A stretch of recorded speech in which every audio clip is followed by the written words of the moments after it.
Bonjour à tous et bienvenue pour la matinale, émission quotidienne organisée par CMC Markets. Je suis Nicolas Chéron, analyste pour vous servir. Nous sommes aujourd'hui le jeudi 11 février. Il est 10h, c'est l'heure de la matinale. Bienvenue à tous. Aujourd'hui, encore énormément d'aversion au risque sur les marchés. L'or a cassé le seuil psychologique des 1200. L'euro-dollar fait des nouveaux plus hauts. Le yen s'envole littéralement depuis une semaine alors même que la Banque centrale du Japon a mis les taux en négatif, c'est-à-dire à quel point elle perd potentiellement la main sur la monnaie, le yen, et sur son indice, le Nikkei.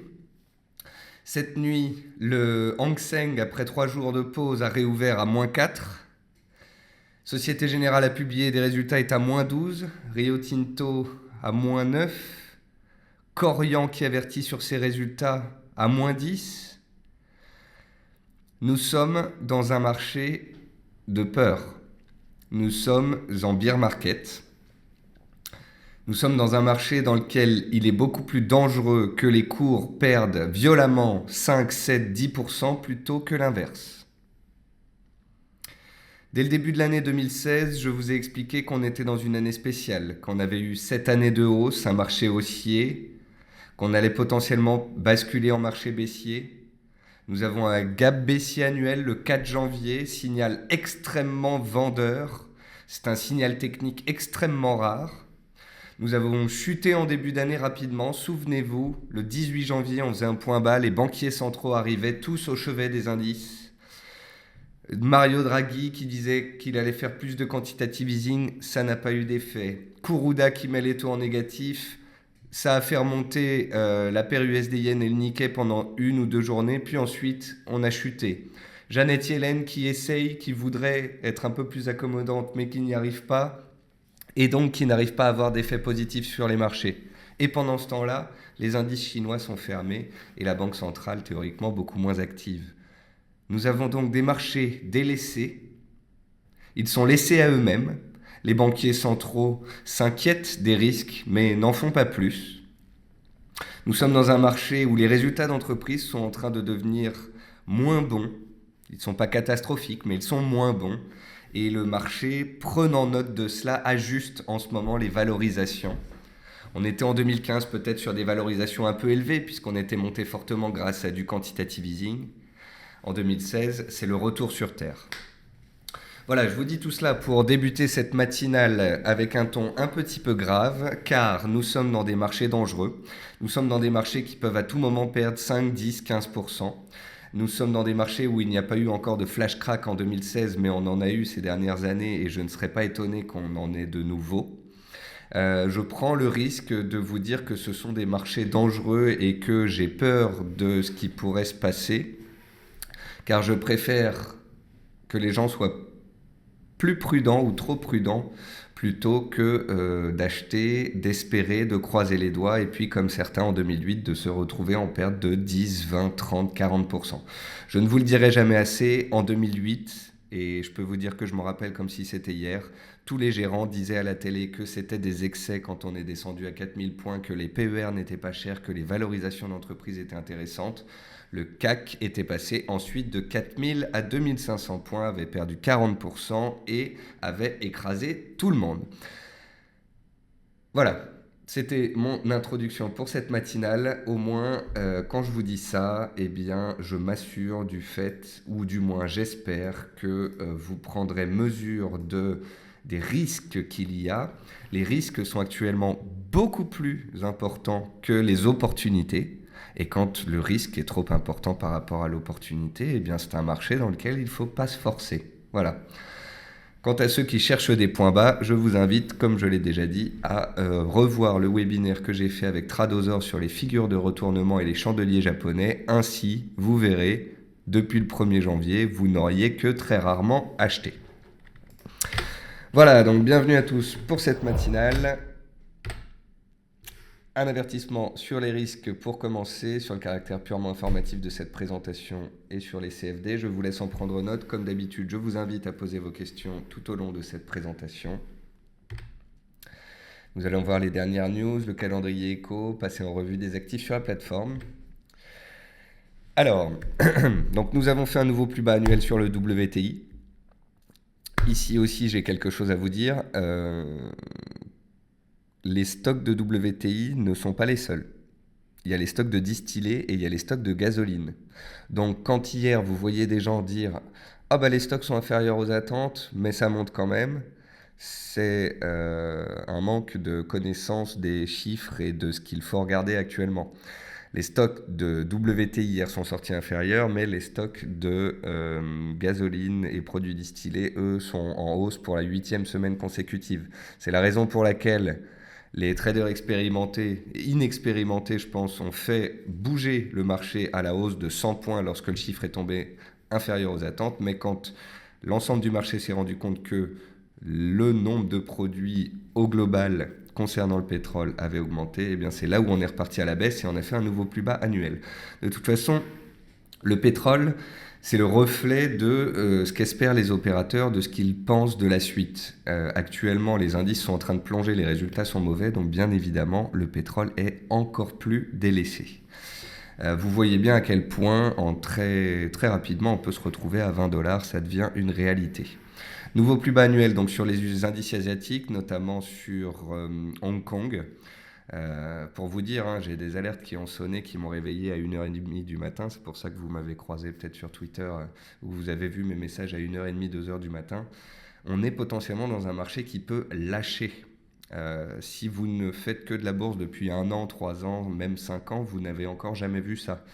Un marché où le CAC perd 8% et puis le lendemain il n'en prend pas 3, il en reperd 5. Voilà. Donc on est dans un marché comme ça qui peut lâcher, c'est ça qui est dangereux. Et à la limite, je préfère aujourd'hui, à 1820 points sur le SP, vous dire attention, quitte à ce que ça rebondisse, quitte à ce que demain on soit à +2 et que vous me disiez ah bah t'as été un petit peu alarmiste ou catastrophique. Eh ben, je préfère ça, plutôt que vous dire l'inverse, de faire comme tout le monde et de dire vous inquiétez pas, ça va bien se passer, et de voir les Américains casser les 1800 points et l'Europe complètement vaciller dans une chute accélérée. Donc, nouveau plus bas du pétrole, de l'Asie, de l'USD-Yen, donc accélération haussière des actifs dits refuges. Donc, le refuge, c'est le yen, bien évidemment, et c'est aussi l'or. L'or, je vous ai toujours expliqué que c'était un actif dit refuge, car c'est pas vraiment quelque chose qu'on achète quand tout va très mal. C'est pas non plus un refuge extrême, un refuge. La définition même d'un refuge, c'est quelque chose qui n'est pas corrélé au reste. L'or étant inversement corrélé en dollars, l'or est un actif corrélé. Donc on ne peut pas dire que c'est un actif refuge. Dialectiquement parlant, ce n'est pas bon. Par contre, vous aurez remarqué que quand les marchés là ne vont pas bien et baissent, ça fait baisser le dollar. Et les estimations de hausse de taux baissent avec elles, avec le marché. Et qui dit baisse du dollar, dit hausse de l'or. Donc peut-être que l'or ne monte pas parce que les gens l'achètent parce qu'ils ont peur, mais tout simplement parce que l'or, comme de nombreux métaux, profite là du recul du dollar. Côté entreprise, donc je vais tout ne va pas très bien ce matin sur les marchés. La Société Générale a manqué le consensus suite à une provision exceptionnelle et perd plus de 10%. Rio Tinto voit son bénéfice net baisser de 51%. C'est une société qui est dans les matériaux de base. Total publie également des résultats en forte baisse et est en baisse ce matin. Publicis a terminé l'année mieux que prévu. J'ai décidé de vous en mettre une quand même positive parce que c'est complexe. Et puis après bourse, ce soir on aura L'Oréal, Montupet et Ubisoft entre autres. Côté statistique, hier, on a eu des chiffres de production industrielle en baisse en France, en Angleterre et en Italie, ce qui est inquiétant pour les PIB à venir. Et puis, Janet Yellen n'a pas du tout été accommodante. Elle a continué de nous parler de hausse de taux potentielle. Elle a aussi dit qu'elle s'inquiétait un petit peu quand même de ce qui se passait autour d'elle. Je ne donne pas 2 mois à Janet Yellen si le SP500 accélère sous les 1800 points pour qu'elle revoie ses paroles. Ce jour à 14h30, inscription au chômage sur la semaine aux US, mais ça reste un chiffre pas extrêmement important. C'est donc un marché qui est stressé, sur lequel il n'y a pas de statistiques majeures, et donc pas de catalyseur de retournement puissant. Voilà, donc il faut faire attention. C'est un marché qui, survendu, peut tenter des rebonds techniques par moment, mais c'est surtout un marché aussi qui peut lâcher. C'est la raison pour laquelle j'ouvre cette partie graphique sur le VIX, le Volatility Index, échéance février 2016. Donc là, je suis sur la plateforme de CMC Market, je regarde l'indice de volatilité qui est à disposition. Vous voyez que le VIX là, est en train d'accélérer et de casser ses plus hauts du jour au moment même où je vous parle. Donc le VIX, je vous ai déjà expliqué que c'était l'indice de la peur, que quand il monte, la volatilité augmente et donc les risques de peur, de volatilité, de décrochage des marchés augmentent. Voilà, je pense que vous voyez ce qui se passe. En début d'année, on est monté sur le VIX, on a baissé sur indice, puis on a consolidé. Et là, le VIX repart à pleine vitesse. Il dépasse ses plus hauts de mi-janvier. On a donc une accélération du rythme de la baisse, de la peur. Et ça, ce n'est absolument pas bon. Pourquoi est-ce qu'il ne faut pas être pressé d'acheter? Eh bien, c'est tout simplement parce que le CAC 40, déjà, peut perdre encore 10, 20, 30 ou 40%, sachez-le.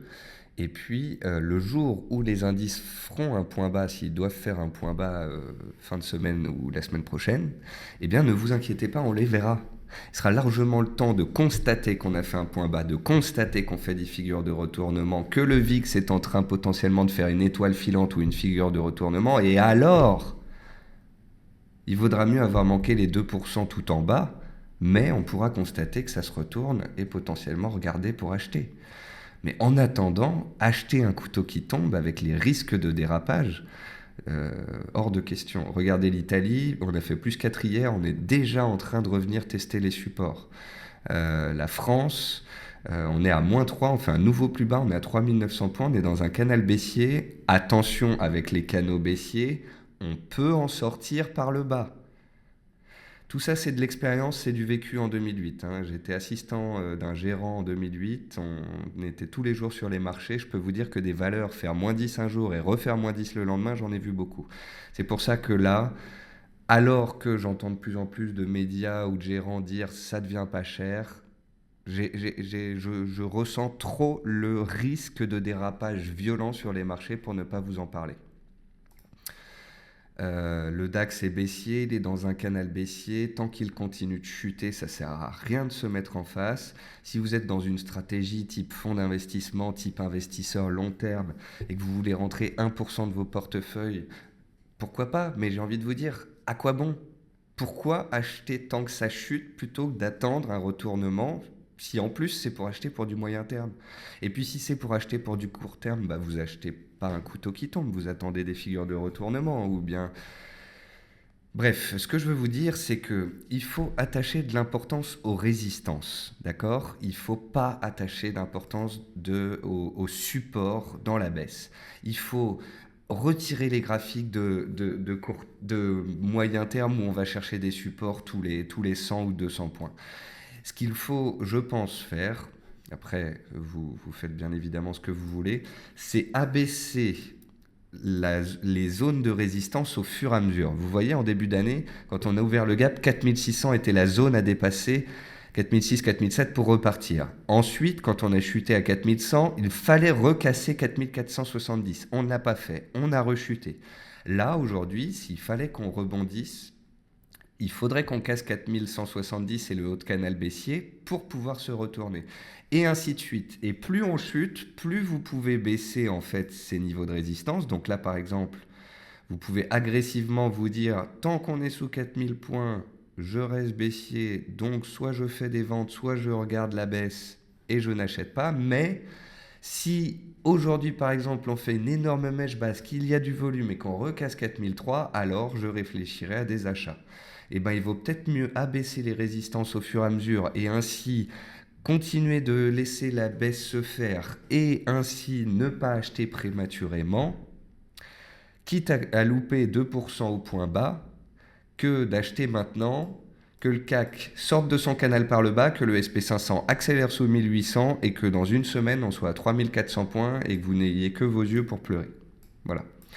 Donc, comme je vous l'ai dit au début de cette présentation, je prends le risque de vous le dire maintenant, c'est-à-dire le risque de vous le dire en séance à moins 3,5 alors qu'on est à 3009, un chiffre psychologique et à proximité du bas de canal. Mais ça, c'est pas grave. C'est un risque que je préfère prendre. Vous avez vu que j'ai été plutôt factuel et baissier et un peu alarmiste ces dernières séances. Et pour le moment, le marché me donne raison. On continue de chuter en ligne droite. Donc, je préfère ça, quitte à louper un point bas de court terme, franchement, que de voir des gens qui m'écoutent se faire écraser par le marché. Ça, c'est l'indice de Hong Kong. Donc que vous compreniez bien ce qui se passe sur Hong Kong, on était stable en 2013-2014, on part à la hausse en 2015 comme en Europe, puis on retourne très vivement sur les plus bas de l'année 2014 et de l'année 2013, il y a 3-4 mois. Et là, on est en train de faire des nouveaux plus bas depuis 3 ans. L'indice de Hong Kong est en train de revenir sur ses plus bas de 2011. Voilà. Donc il faut bien comprendre qu'il y a des marchés qui sont devenus extrêmement baissiers. Je regardais aussi hier l'indice indien. Donc l'indice indien, c'était l'indice de la planète le plus haussier qui soit. Et donc vous voyez que il est monté en 2007, il a consolidé. 2010, consolidation. 2014, très forte hausse. 2013-14. Et puis là, on est dans une correction de marché. Et on peut encore descendre de 3-4% pour aller chercher l'oblique long terme. On peut revenir à 6000 points sur les anciens plus hauts, ça fait 15% de baisse par rapport au cours actuel. Que l'indice indien restera aussi à long terme. Mais vous voyez bien que pour revenir ne serait-ce que sur des zones tangibles et attractives à moyen terme, il peut encore perdre 15 à 20%. L'indice FTSE, relisez mon analyse qui s'appelle Triple Top historique point d'interrogation. Je l'ai écrite il y a 6 mois. Le concept, c'était de dire le FTSE est un des indices les plus représentatifs des mouvements historiques sur les marchés actions. C'est-à-dire que sur les 25 dernières années, eh bien, il a à chaque fois respecté les points hauts, les points bas, les points hauts, les points bas, les points hauts. Et donc, il y a 6 mois, le FTSE a fait un point haut. Je vous le donne dans le 1000. Le FTSE est dans un range très long terme. La borne haute, elle est là. Est-ce que vous pouvez me dire si on est sur la borne basse là? Est-ce que vous pouvez me dire si la borne basse, elle est dans 10%? Non plus. La borne basse, elle est ici, à 3500 points. Donc j'ai pas dit qu'on allait perdre 2000 points sur le FTSE, qu'il allait perdre 40%, mais je dis que c'est une possibilité. Et je dis aussi que la grosse zone de support sur le FTSE, elle est là à 4800-5000, et cette zone-là, elle est encore à 10% des cours actuels. Voilà. Donc même si on devait ne pas être dans un crack en 2016, dans un bear market comme on a eu en 2008 ou 2001 par l'opération du Saint-Esprit, ou bien parce que les résultats d'entreprise s'améliorent par magie, ou bien parce que le quantitative easing se met enfin à fonctionner et fait augmenter l'inflation, mais ça ce sera compliqué avec un pétrole à 25 dollars, soit on a de grands risques de continuer de baisser. Voilà. Bon, je crois que vous avez compris ce que j'avais à dire sur les indices, sur la volatilité, sur les risques de dérapage. Je n'en dirai pas plus. Ça ne veut pas dire qu'il faut passer à la vente sur les indices. Ça ne veut pas dire qu'il faut se délester de l'ensemble de ses achats.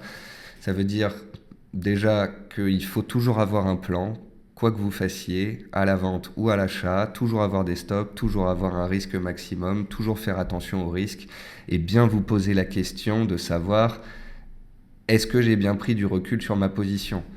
Des fois, vous allez regarder l'indice 440 en données 4 heures, vous allez voir qu'il vient de perdre 20% d'affilée, vous allez vous dire mais c'est pas possible. Eh bien, prenez un peu de recul, mettez-vous un graphique mensuel et là vous vous direz ah en fait il n'a pas beaucoup baissé. Vous comprenez ce que montre le graphique ici par rapport à 2008 ? En 2008, on a perdu 30% rapidement, on a stabilisé. Ensuite, on a reperdu 50%.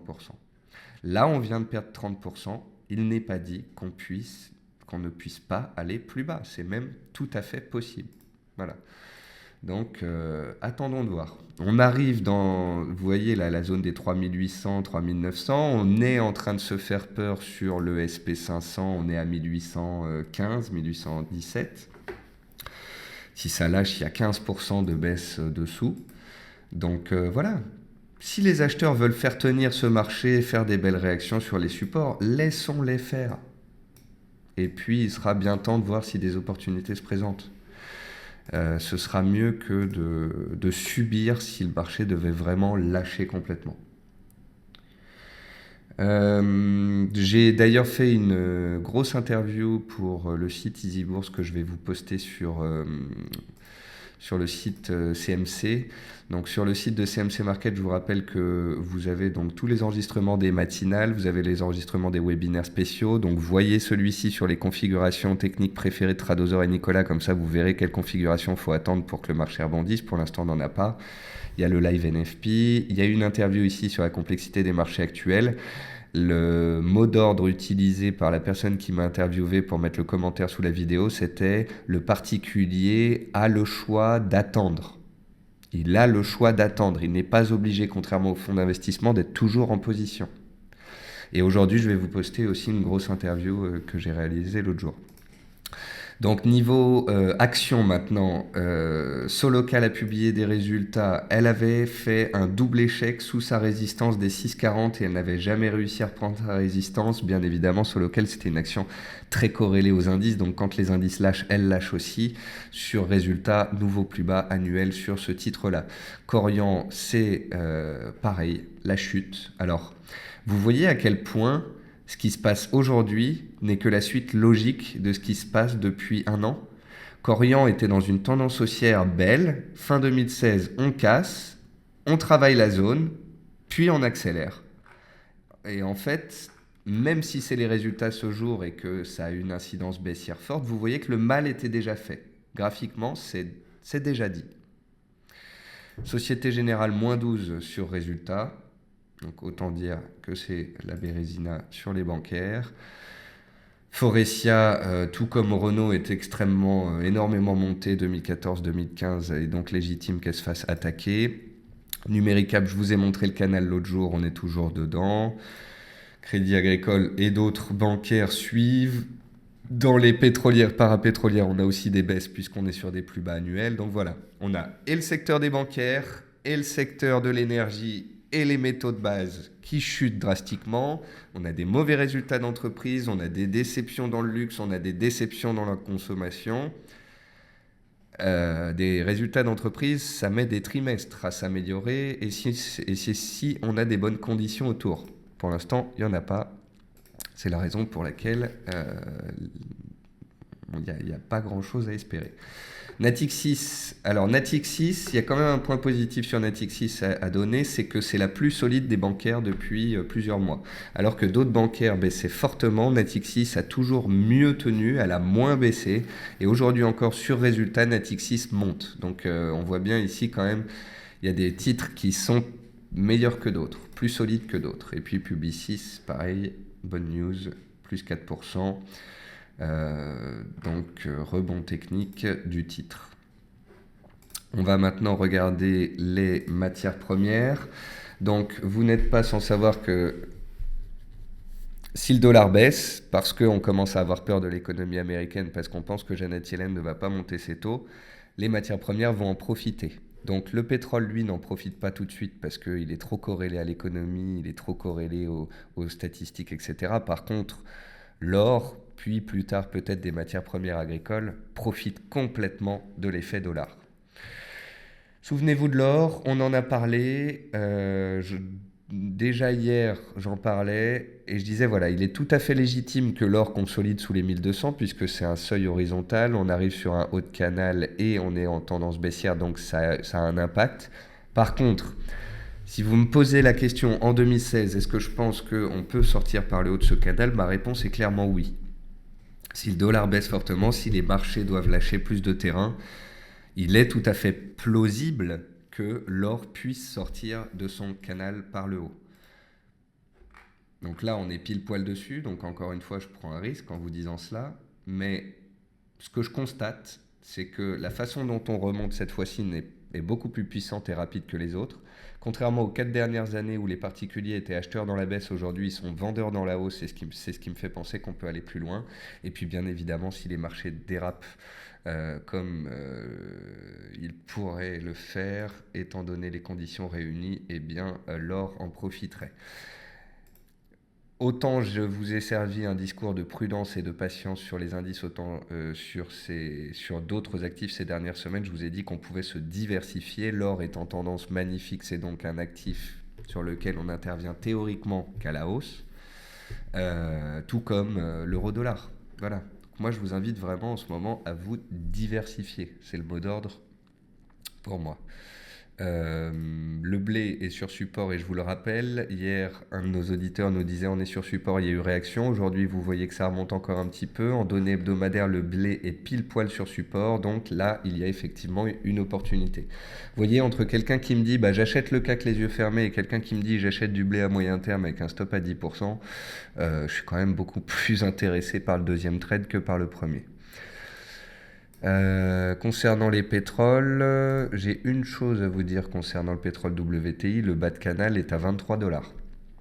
Le bas de canal est à 23 $. Hier, j'ai passé ma soirée à triturer les graphiques de long terme. Je ne trouverais absolument pas inconcevable que le pétrole puisse descendre à 23, voire par la suite sous les 20 $. Si les marchés doivent effectivement lâcher, le pétrole WTI peut se retrouver sous 20 $ en moins de 2 semaines. Voilà, sachez-le. Donc ici aussi, je préfère rater les premiers pourcentages d'un éventuel rebond technique. On est en tendance baissière, les fondamentaux sont extrêmement dégradés, c'est baissier, les stocks sont haussiers.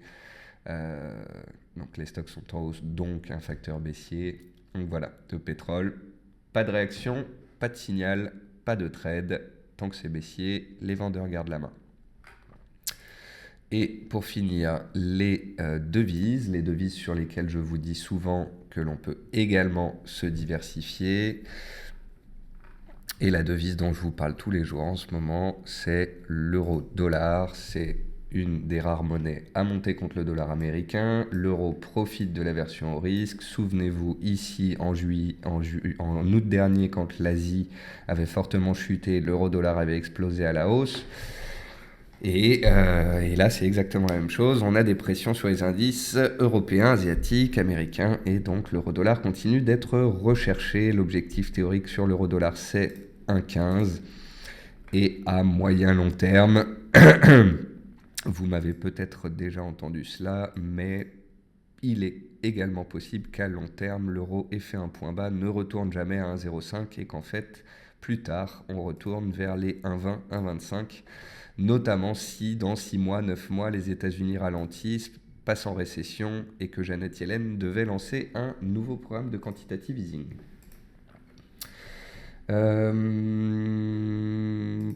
Donc l'USD CAD, c'est toujours une paire qui profite à la hausse quand le pétrole baisse. Donc pour l'instant, vu que le pétrole est sous pression, l'USD CAD remonte vers ses plus hauts. Ça pourrait être très intéressant puisque je vous ai expliqué que potentiellement l'USD CAD avait travaillé une zone haute à 1,47. Il pourrait être intéressant que l'USD CAD remonte vers les plus hauts, vers 1,42, 3 ou 4, et qu'il fasse une nouvelle figure de retournement baissier à ce moment-là. En tous les cas, il ne faut pas être trop pressé dessus. Une autre paire que j'aime bien, c'est l'AUD-NZD. L'AUD-NZD est plutôt propre.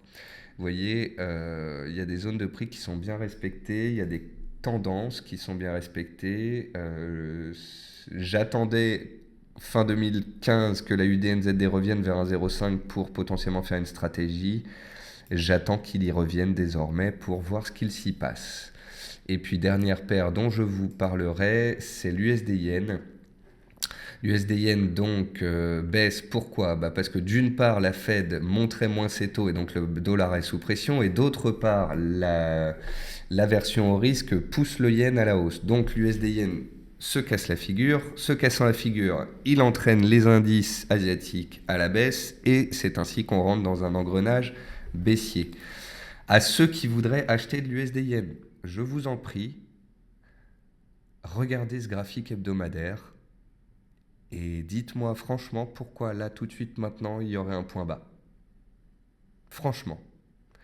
On a une tendance haussière de fond, on a une latéralisation pendant 1 an, on sort par le bas de la latéralisation. C'est baissier, c'est moche, c'est cassé. Et je vois pas pourquoi ça s'arrêterait. Alors bien évidemment, ça peut s'arrêter à court terme pour un rebond technique après 4 séances de baisse et 500 points de baisse, et encore que c'est même pas une raison valable pour qu'il y ait forcément un rebond technique. Ce que je veux dire là-dessus, c'est que c'est baissier l'USD-Yen. Le seul bémol, c'est donc la chose avec laquelle je vais finir, c'est qu'il faut faire attention à une intervention surprise de la BOJ une nuit qui pourrait faire remonter la paire de 200-300 points à n'importe quel moment.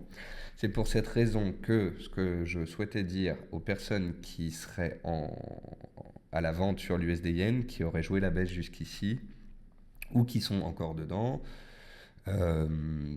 peut-être qu'il faut au fur et à mesure, non pas couper la position et prendre des bénéfices, puisque si vous n'êtes pas sur votre objectif, je ne vois pas pourquoi vous couperiez, mais abaisser le stop au cas où la BOJ intervient une nuit et fait remonter les cours de 300, 400, 500 points. Voilà, c'est juste cette mesure de précaution qu'il faut peut-être penser à faire.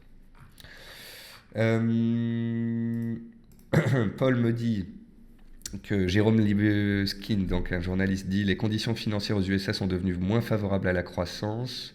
Est-ce la phrase de Janet Yellen qui fait chuter les bourses ? Écoutez, je pense que c'est l'absence de punch de Janet Yellen qui aussi a fait baisser les indices. On attendait que la Fed sauve un petit peu la face.